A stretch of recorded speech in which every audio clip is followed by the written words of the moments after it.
Assalamualaikum warahmatullahi wabarakatuh.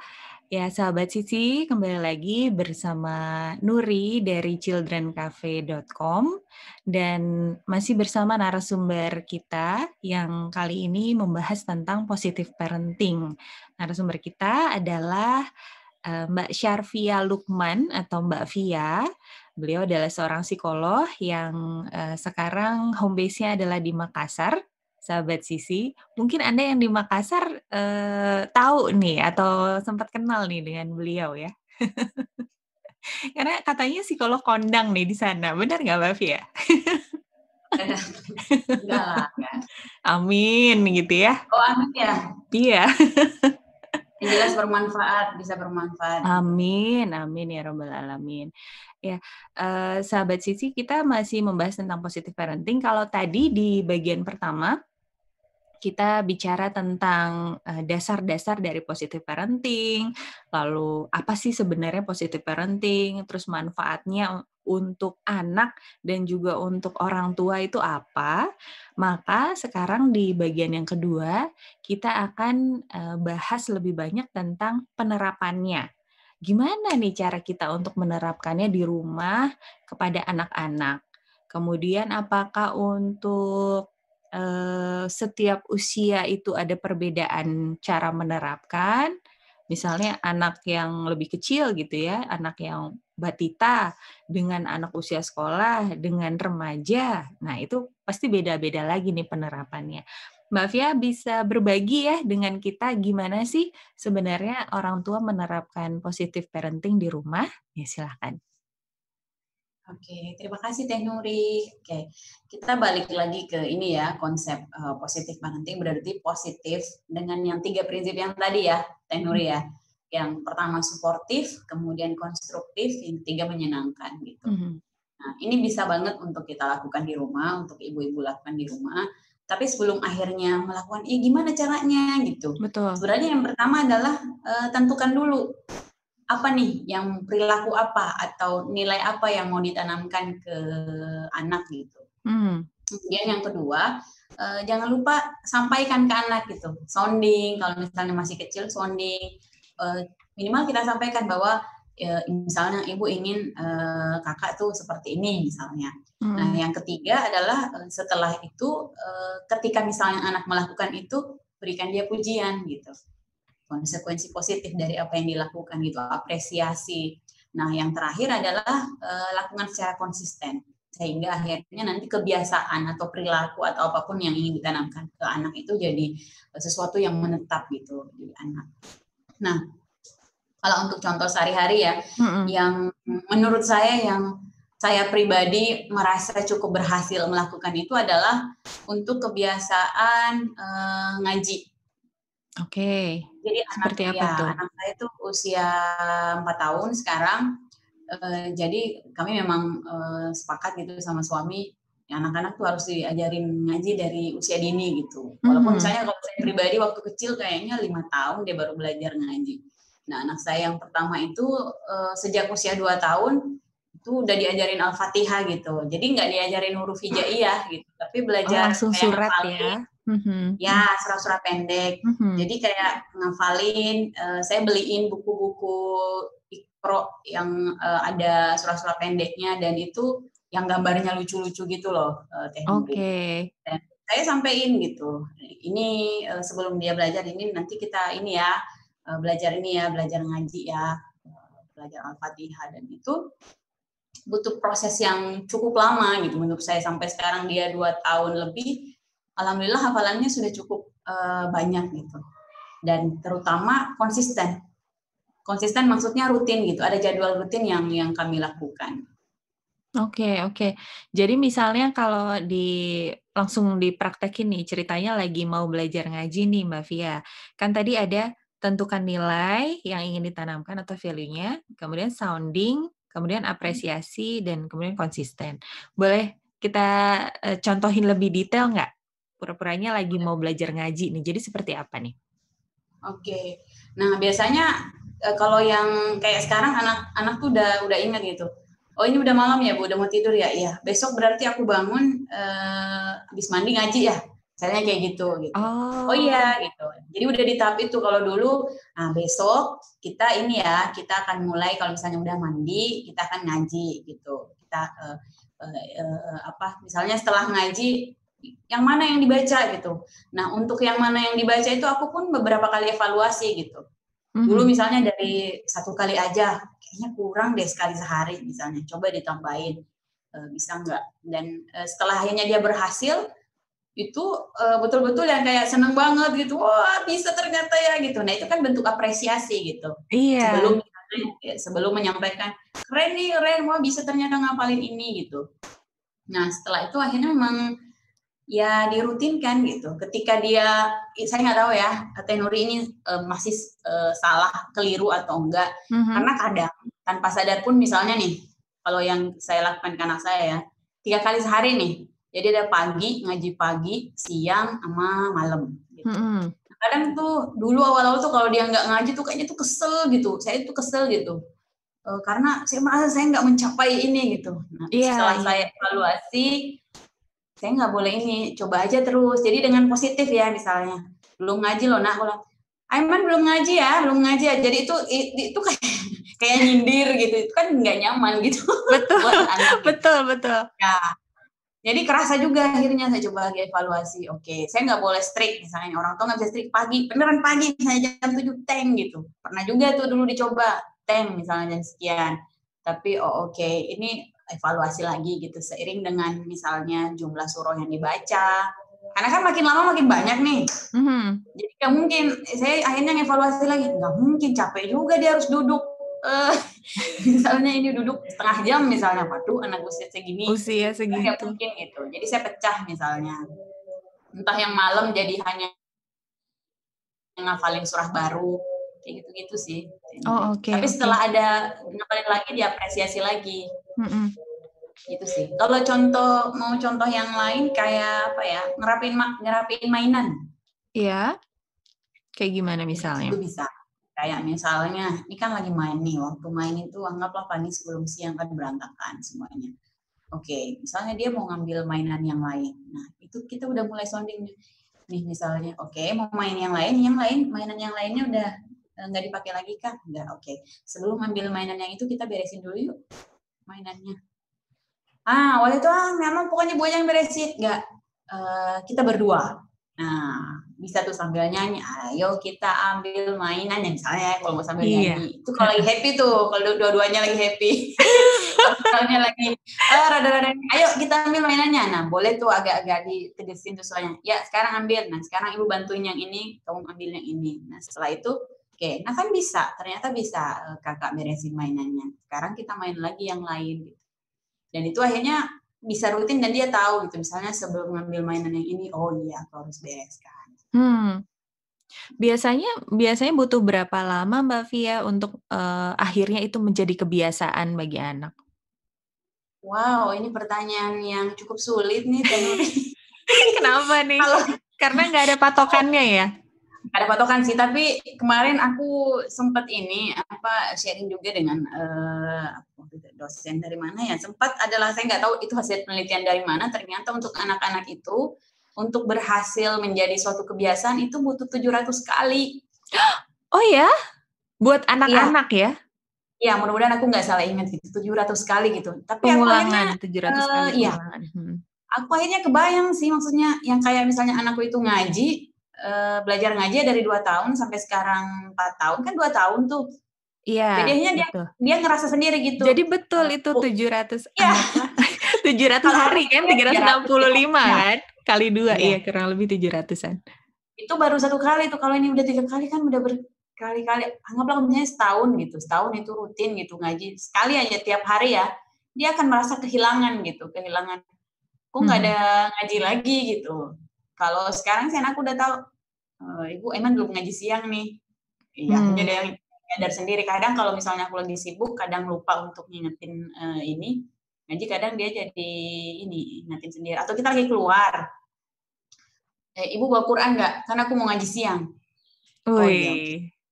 Tapi ini sekarang dia yang ini ya. Tapi aku lupa nih menyampaikan. Ngaji itu aku ada konsekuensi positif yang aku berikan setelah dia ngaji. Jadi kayak ada reward gitu. Jadi mau nggak mau kan anak-anak nggak lepas dari gadget ya.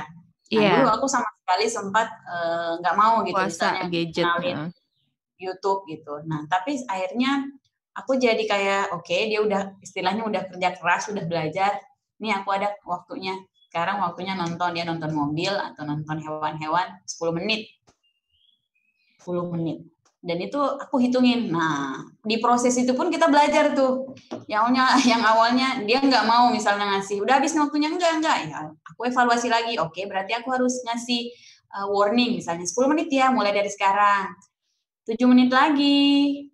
Ya, 3 menit lagi kayak gitu. Jadi dia ada siaga gitu. Oh, oke. Dan setelah itu udah enggak, oke, dia akan ngasih pada saat aku bilang udah selesai. Iya, jadi memang bersiap-siap ya. Sebetulnya nggak langsung ditarik gitu. Betul, nggak langsung ditarik karena pasti penolakan gitu yang pertama. Yang pertama dilakukan pasti menolak dulu nih kalau tiba-tiba aja mendadak, waktunya udah habis ini, udah kasih ke ibu gitu. Iya, betul. Aku pernah coba soalnya pernah betul-betul nggak ada gitu, nggak ada reward itu, tapi akhirnya dia beralih ke makan gitu.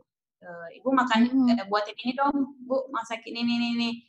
Cuman aku lihat gabut juga nih anak nih, padahal dia pengen kegiatan apa gitu.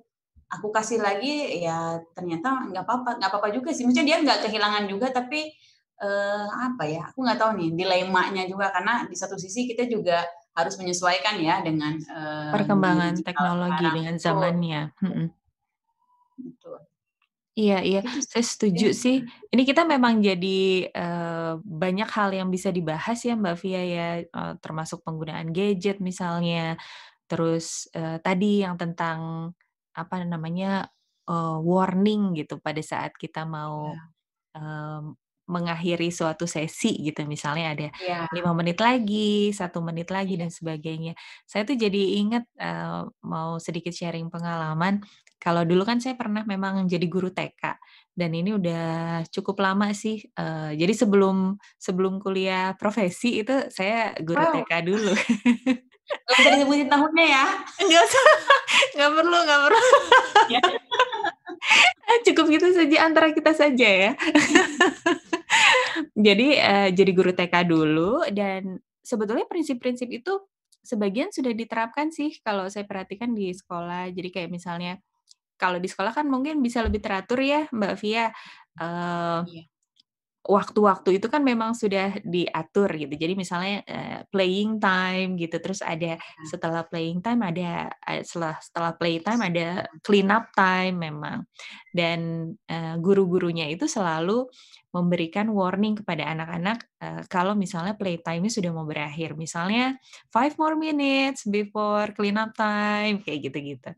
Dan betul tadi ya Mbak Via, soal membereskan mainan, sambil nyanyi gitu, kita bikin lagu sendiri gitu ya, kita bikin jingle sendiri gitu, supaya anak juga ngerasa kegiatannya itu menyenangkan. Oh ternyata itu bagian dari positive parenting ya? Iya, kan yang konsep yang tadi, yang ketiga, menyenangkan, yang penting happy gitu. Yang penting happy ya. Nah ini jadi beranjak ke pertanyaan saya berikutnya, berarti positive parenting ini sebenarnya bisa diterapkan di setting lain selain di rumah? Misalnya untuk guru nih, ada viewers kita yang guru, itu bisa juga diterapkan di kelas? Betul sekali. Jadi misalnya di kelas, kayak misalnya anggaplah nih contoh kecil, kayak iya besok kita ujian ya, itu kan kayak horor gitu ya. Daripada misalnya kita bilang ujian, ya besok kita ada lomba kecil-kecilan ya, kita akan ini. Nah, jadi kan konsepnya jadi beda gitu. Heeh. Yang lebih horor itu sebenarnya yang pas kita datang, gurunya datang terus langsung bilang, "Ya ini kuis mendadak ya." Nah, misalnya kayak gitu. Jadi aduh. Sama yang sebenarnya seringkali efektif dilakukan itu adalah yang prinsip ini sih, suportif ini. Kadang misalnya anak yang mungkin tidak mendapatkan support dari lingkungan keluarga ataupun orang tua, biasanya itu dapat di sekolah. Dan itu cukup membantu gitu untuk mendukung. Karena kan dalam kegiatan ini ya, misalnya kegiatan belajar, kadang kan orang tua nggak nge, sebenarnya anakku tuh bisa, anakku tuh pintar, tapi kadang yang nge-nya tuh yang di sekolah gitu, gurunya. Anak ini bisa kok, tapi ada sesuatu nih misalnya yang perlu disupport nih, atau yang distimulasi lagi apanya gitu. Mhm mhm. Bentuknya, yang lebih konkret seperti apa sih Mbak Via kalau, supporting? Jadi, prinsip yang pertama tadi supporting, bentuk yang lebih konkret itu seperti apa sih? Oke, Misalnya, menyemangati contoh anak kecil atau gimana? ya, ini aku yang paling teringat nah ya, ini ya, misalnya untuk anak yang nggak fokus, gampang banget teralih gitu perhatiannya, Mhm. guru cukup, menempatkan posisi duduk anak itu di depan, itu akan membantu dia untuk tetap fokus dan ketika misalnya, anak terlihat tidak fokus, tidak tidak perlu diteriakin atau misalnya cukup dengan memanggil namanya atau ngusap punggung, itu salah satu bentuk support gitu. Oh, oke oke. Iya Ya iya. support dalam, bentuk yang lebih luas gitu ya. Jadi Mhm. maksudnya betul-betul memfasilitasi gitu, keunikan si anak itu gitu. Mmm, Kemudian mhm mhm. untuk yang masalah konstruktif, ketika misalnya anak mengerjakan tugas tapi terlihat belum maksimal, tapi sudah ada perkembangan, "Wah udah bagus nih, kayaknya makin bagus lagi kalau ditambahin ini deh," atau mungkin perlu dipelajarin lagi nih yang terkait ini. Jadi nggak langsung fokus ke kesalahannya, tapi ke, apa yang oke, apa yang bagus gitu dari tugas yang dia kerjakan gitu. Tapi Iya iya. sambil memberikan, apa ya, saran yang membangun atau hal yang poinnya apa nih yang bisa anak pelajari lebih lagi gitu. Mhm mhm mhm. Dan prinsip ketiga menyenangkan, itu mah jelas Iya ya, buat iya, anak-anak harus menyenangkan. Jadi kalau misalnya di sekolah, mungkin kita harus menghindari terlalu banyak memberikan teori saja gitu, karena buat anak kan pasti itu bosen ya, Mbak Via ya. Jadi mungkin ditambah pakai, pakai animasi, pakai visual, pakai audio, seperti itu ya supaya suasana menyenangkan. iya, betul. Dan kalau ke anak ya mungkin Teh Nurul juga, merasakan ya kayak misalnya ketika kita menghadapi klien misalnya anak, perasaan kita nyampe loh ke anak ketika kita menghadapi dia dengan perasaan yang nggak nyaman atau emosi kita lagi nggak lagi negatif misalnya itu akan Mhm. sampai juga gitu ke anak. Apalagi dengan hubungan orang tua dan anak gitu. Ibu dan anak itu apalagi tuh. Jadi kerasa banget nih, ini ibunya lagi nggak enak nih perasaannya. Itu akan nyampe ke anak. Nah, ini menarik nih Mbak Via, saya jadi ingat tadi itu pengen bertanya Hmm. tentang, tentang emosi, terutama emosinya emosi marah atau emosi yang tidak menyenangkan. Misalnya lagi nggak mood, lagi capek, lagi marah gitu ya, lagi sedih dan sebagainya. Nah, sebagai orang tua kan wajar ya kita merasakan hal seperti itu. Tapi gimana caranya, dalam kondisi seperti itu kita bisa tetap menerapkan positive parenting ke anak-anak kita nih, gitu. Gimana caranya, Mbak? Oh menarik, menarik dan luas banget nih pembahasannya kalau masalah emosi Mhm. karena kalau tadi kita sempat bahas ya kebutuhan psikologis salah satunya adalah untuk ekspresikan emosi gitu. Mmm, Kita sebagai orang tua perlu untuk mengekspresikan emosi, anak juga pun perlu gitu. Yang paling pertama adalah belajar untuk mengenali emosi itu. Apa sih yang kita rasakan?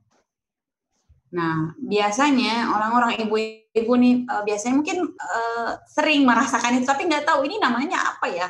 Ini lagi marah, kesel, sedih, kan beda kan emosi itu betul kan? betul. Ya, cuman akhirnya nggak tahu gitu. Nah, ketika kita nggak tahu, kita juga akhirnya jadi butuh waktu lama dan jadi ribet sendiri gitu. Saya kenapa sih perasaannya nggak enak gitu. Jadi Mhm, nggak bisa merefleksi apa nih yang terjadi, emosi apa nih yang dirasakan. Nah, anak pun penting gitu untuk belajar mengenali emosinya. Kenapa? Supaya ia akhirnya tahu gitu, oke badan saya lagi ini nih, jantung saya lagi gini, kok saya lagi jadi keringat, misalnya keringat dingin, mhm. iya misalnya, ini kenapa? Apa, marahkah atau apa gitu. Nah ketika sudah tahu, gimana caranya saya mengekspresikan, marah ini atau emosi, emosi apapun ya, itu Iya, kan kita perlu ya mhm mengekspresikan. Saya mhm. ingat jadi kata-katanya ini, apa, Teh Yeti Widiati gitu. Saya suka analoginya bahwa untuk ekspresi emosi itu, kita analogikan seperti kita mau pup, BAB Oke, misalnya, mhm mhm. BAB. Bayangin kalau itu nggak dikeluarin, apa yang dirasakan? Betul, Sakit perut. sakit Nah, kalau perut. mau dikeluarin, ada caranya, ada Ada waktunya, dan tempatnya ada tempatnya. ah. Iya, iya, Menarik iya. kan deh. Jadi kan, Betul, aduh bener betul. ya. Boleh nggak sih kita marah?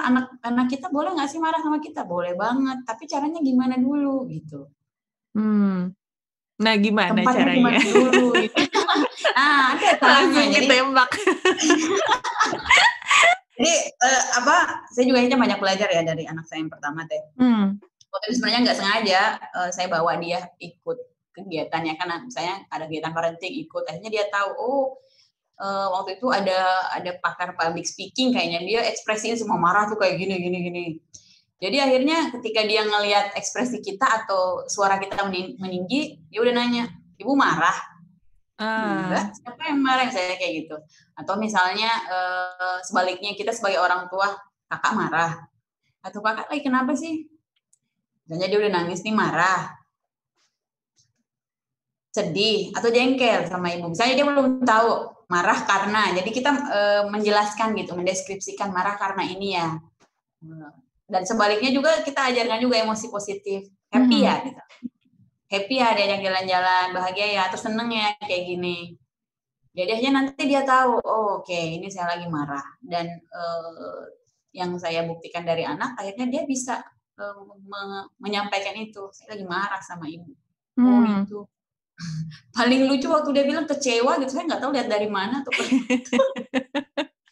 Sinetron, ya nggak mungkin dibolehin nonton sinetron ya? Enggak ini. Jarang nonton TV, tapi ke YouTube. Nah itu kalau caranya adalah yaitu boleh marah, saya sampaikan aja gitu. Tapi yang kita ini ya, kalau anak-anak kan mencontoh ya. Jadi setelah marah atau pada saat marah pun saya sampaikan. Misalnya anaknya bilang, "Ibu marah ya? Ibu kenapa begitu?" "Iya, ibu marah." "Kenapa ibu marah?" "Iya, karena tadi kakak tuh begini begini begini begini." Oke, terus misalnya, "Minta maaf ibu ya, ibu tadi marah," gitu. Itu saya sampaikan gitu. Nah, berikutnya dia juga seperti itu gitu. Ketika melihat saya kesel, ngambek lah ya ke anak, itu dia datang, "Minta maaf ya bu." Jadi ibu sudah tidak marah lagi. Sudah. Nah, dia udah kelihatan tuh di wajah, oh oke. Oh. Dan nggak boleh misalnya kalau marah ya jangan lemparin apa, enggak gitu. Karena dia juga kan akan mencontoh kita, kalau kita marahnya ngambek, diem, ya dia akan ikutin. Oke, oke. Jadi yang namanya positive parenting itu bukan, apa ya, artinya bukan meniadakan, semua aspek yang negatif gitu. Jadi misalnya emosi itu kan nggak positif semua, yang negatif juga ada. Betul, Itu tetap betul. ada, diperkenalkan ke anak, tapi bagaimana menjadikannya positif adalah dengan mengajarkannya meregulasi atau mengatur emosinya gitu ya, yang seperti analogi itu tadi ya? Mhm. Betul. Oke, oke. Wah, keren nih, ilmu baru juga nih buat saya. Analoginya pas banget ya ternyata ya. Walaupun Iya, kita awalnya, saya "Hah?" suka pakai Gitu. itu gitu. Heeh. Soalnya ternyata gini Teh Nuri, jadi Mhm. kayak kebutuhan psikologis itu sama kayak kebutuhan fisik ya, kita butuh makan. Mhm. Kita kan butuh makanannya gitu. Bukan bukan kita bukan butuh siapa yang ngasih makannya. Sama dengan kebutuhan Ah, psikologis. iya, iya. Itu bukan siapa yang memberikan, tapi yang diberikan itu gitu. Jadi jangan khawatir misalnya ini udah ada misalnya anak yang udah nggak ada orang tua, tapi kebutuhan psikologis itu kan tetap perlu dipenuhi dan bisa dipenuhi oleh lingkungannya. Oke, oke. Iya, iya, betul. Nah, kita yang, orang dewasa gitu, sebagai orang dewasa, nah itu kita harus peka ya, Mbak Via, terhadap terhadap anak dan remaja di sekitar kita gitu. Jadi mungkin tidak hanya anak kita sendiri, tapi kalau kita melihat ada anak lain atau remaja lain yang kayaknya sih butuh support secara psikologis, itu kita juga, coba untuk berperan begitu ya? Mhm. Iya. Oke, Mbak Via ada lagi nggak nih yang mau dicontohkan ke para sahabat Sisi mengenai positive parenting ini? Karena waktu kita sudah hampir habis, mungkin kita, sekalian kesimpulan kali ya dari Mbak Via. Silakan.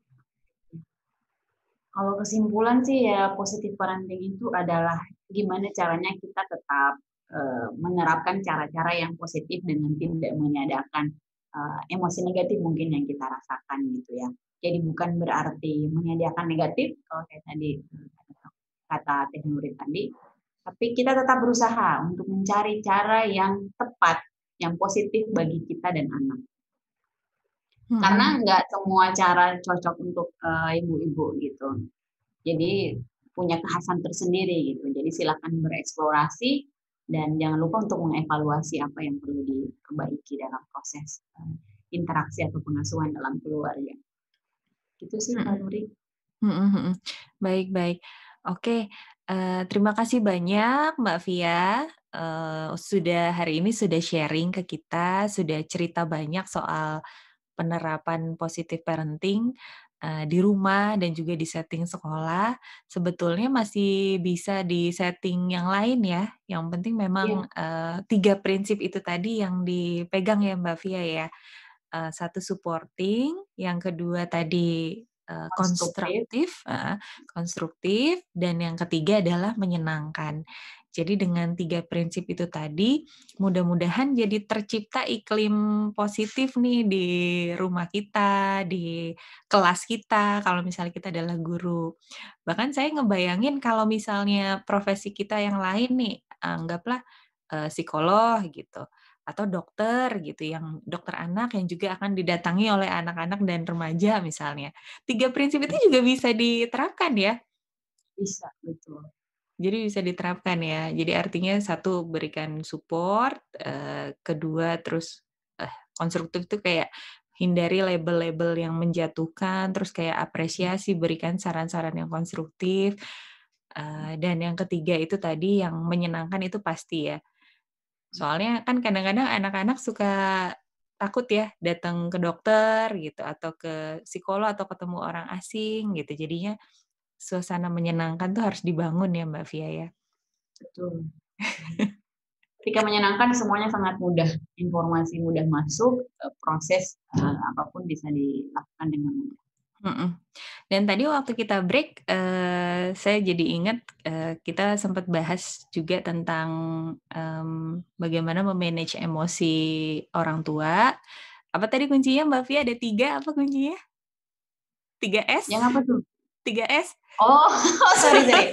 Ya, intinya setelah belajar teori parenting apapun, 3 kuncinya untuk manage emosi orang tua ketika menghadapi anak atau dalam mengasuh anak. Sabar.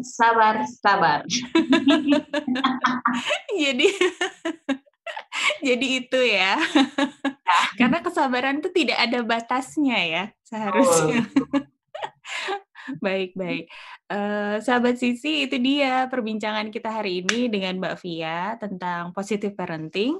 Kalau saya sih senang banget karena sudah banyak informasi yang kita dapatkan hari ini, banyak wawasan baru, terus saya juga jadi tahu, saya nanti pulang ke rumah saya jadi tahu nih, oh ini nih harus saya lakukan ke anak-anak saya, ke keponakan saya gitu. Ini yang pengen saya coba nih. Jadi seperti yang tadi Mbak Via juga ingatkan, kalau sudah mendapatkan ilmu baru atau informasi baru, jangan lupa dicoba, jangan lupa dipraktekkan. Supaya kita juga tahu ini cocok nggak ya kalau buat di rumah saya atau ke anak-anak saya. Dan jangan disimpan sendiri ya Mbak Via ya, di-share juga ke pasangan kita misalnya ya, atau ke orang tua lain yang ada di rumah, misalnya ke kakek nenek gitu ya, juga Betul. Kita bisa share pengetahuan-pengetahuan atau wawasan baru ini. Oke, sahabat Sisi, sampai di sini dulu talk show kita kali ini, bagian kedua tentang pengaplikasian atau penerapan positive parenting di rumah. Dan jangan lupa sahabat untuk memberikan komentar, meninggalkan jejak Anda di video ini, silakan berkomentar. Anda bisa sharing pengalaman Anda juga bisa kalau ada pertanyaan silakan, atau jangan lupa like, kalau misalnya dirasa bermanfaat juga silakan di-share sebanyak-banyaknya ke orang-orang yang memerlukan, dan subscribe pastinya. Mbak Via, terima kasih banyak untuk waktunya. Ini jadi meninggalkan 2 jagoannya ya, untuk bisa ngobrol sama kami hari ini ya. Ya, supaya aman dititipkan dulu di belakang di kamar. Iya, Kalau salam enggak, oh ya. dia akan muncul di sini, dia akan muncul. Nanti Ya. kapan-kapan kita sengaja munculkan. Biar rame ya. Salam untuk keluarga dan juga mudah-mudahan sehat selalu, sukses selalu Mbak Via. Terima kasih. Assalamualaikum. Sama-sama. Waalaikumsalam.